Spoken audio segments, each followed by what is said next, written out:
Welcome to Raven's Hollow. In 1983, a photojournalist ventured into this forgotten ghost town, hoping to uncover the secrets of its decay. What she found was far worse than anyone could imagine. The whispers in the wind aren't just stories. And the shadows? They're never far behind. Tonight, we take you deep into the hollow, where the past is never truly gone, and some things are better left undisturbed. Are you ready? Because once you hear the whispers, you might not escape.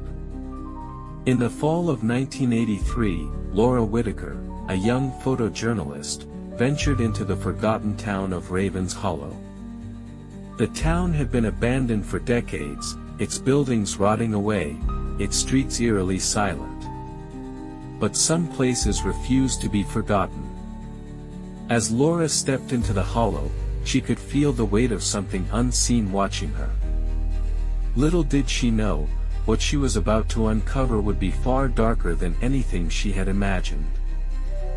Before leaving the gas station on the outskirts of Raven's Hollow, Laura met an old attendant.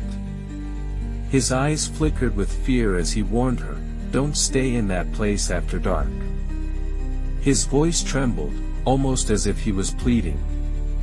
"There's something in that town. Something that doesn't want to be remembered." Laura shrugged it off, but as she drove deeper into the woods, a sense of dread crawled up her spine. The road that led deeper into the hollow began to fade beneath Laura's tires. First, it was gravel, then dirt, until the road completely disappeared. The further she went, the more isolated she felt, as though the trees themselves were closing in on her. The wind picked up, and the fog rolled in, obscuring the way forward. Was this just a forgotten trail, or had she driven into something far worse? The sun dipped below the horizon, casting long, eerie shadows over the decaying buildings of Raven's Hollow. It felt like the town had been waiting for her arrival. The air grew colder, the silence thick. No birds. No animals. Just an unsettling stillness, like the town itself was holding its breath. As Laura walked down the main street, she couldn't shake the feeling that the buildings weren't abandoned, they were just hiding something. She raised her camera to snap a shot of the old general store. The flash lit up the window for just a second, just long enough for her to catch a glimpse of something that shouldn't have been there. A shadow. A figure, tall and gaunt, standing in the window. She immediately checked the camera. It was empty, just an old, decaying building. But the photo told a different story. It wasn't just the store she had captured, something, or someone, was waiting inside. Back in her car, Laura flipped through the Polaroids she'd taken. The photo of the store caught her eye again, and she froze. In the reflection of the window, a pale, bony hand pressed against the glass. She hadn't seen it when she took the shot.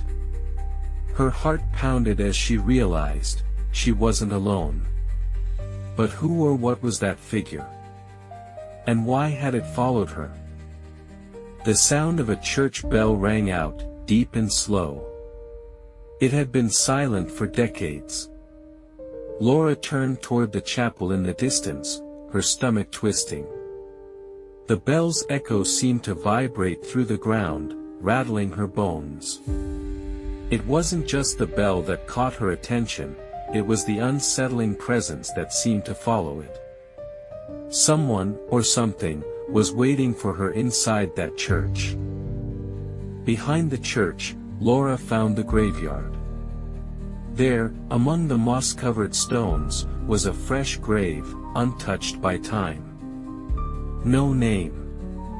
Just the cryptic words etched into the stone, "He still walks." A chill ran down Laura's spine.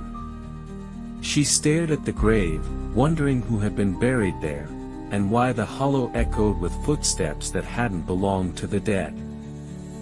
Inside one of the decaying homes, Laura found an antique mirror, its surface surprisingly clean amid the dust. She peered into it, only to find herself. But as she stood there, she noticed something in the reflection. A figure behind her. She spun around in a panic. There was nothing. When she turned back to the mirror, the figure was gone, but the air around her felt colder. Something in that house didn't want her to leave. As Laura walked through the woods, she noticed something odd: two sets of footprints in the dirt. One was hers, but the other was barefoot, bleeding. The trail seemed to lead her deeper into the trees, the prints fading with each step. She felt a cold, unseen presence drawing closer, as though something was walking just behind her, waiting for the moment to strike. Laura stumbled across an old diary in the wreckage of a police station. The pages were yellowed with age, but one entry stood out. It was a report on the disappearances of townsfolk, all linked to strange happenings surrounding a preacher named Elijah Crow.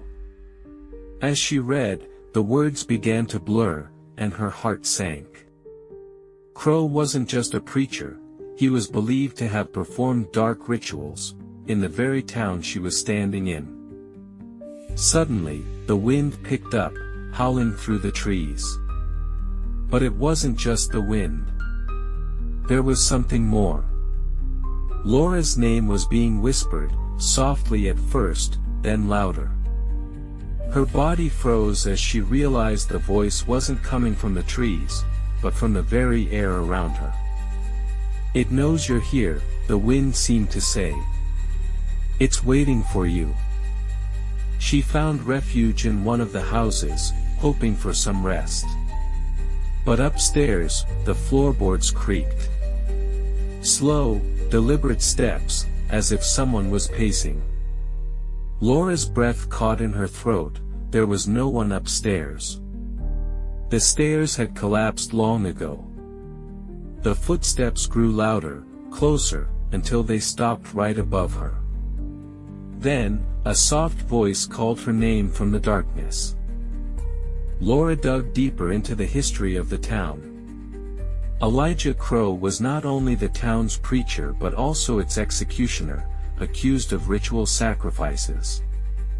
The more she read, the more a dark realization hit her. Crow's spirit never left Raven's Hollow.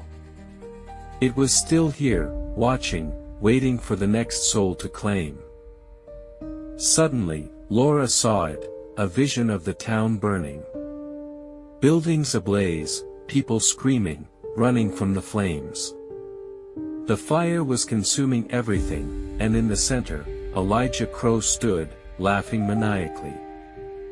Then, just as quickly as it appeared, the vision faded, leaving Laura alone with the haunting image burned into her mind. The town wasn't just haunted, it was cursed.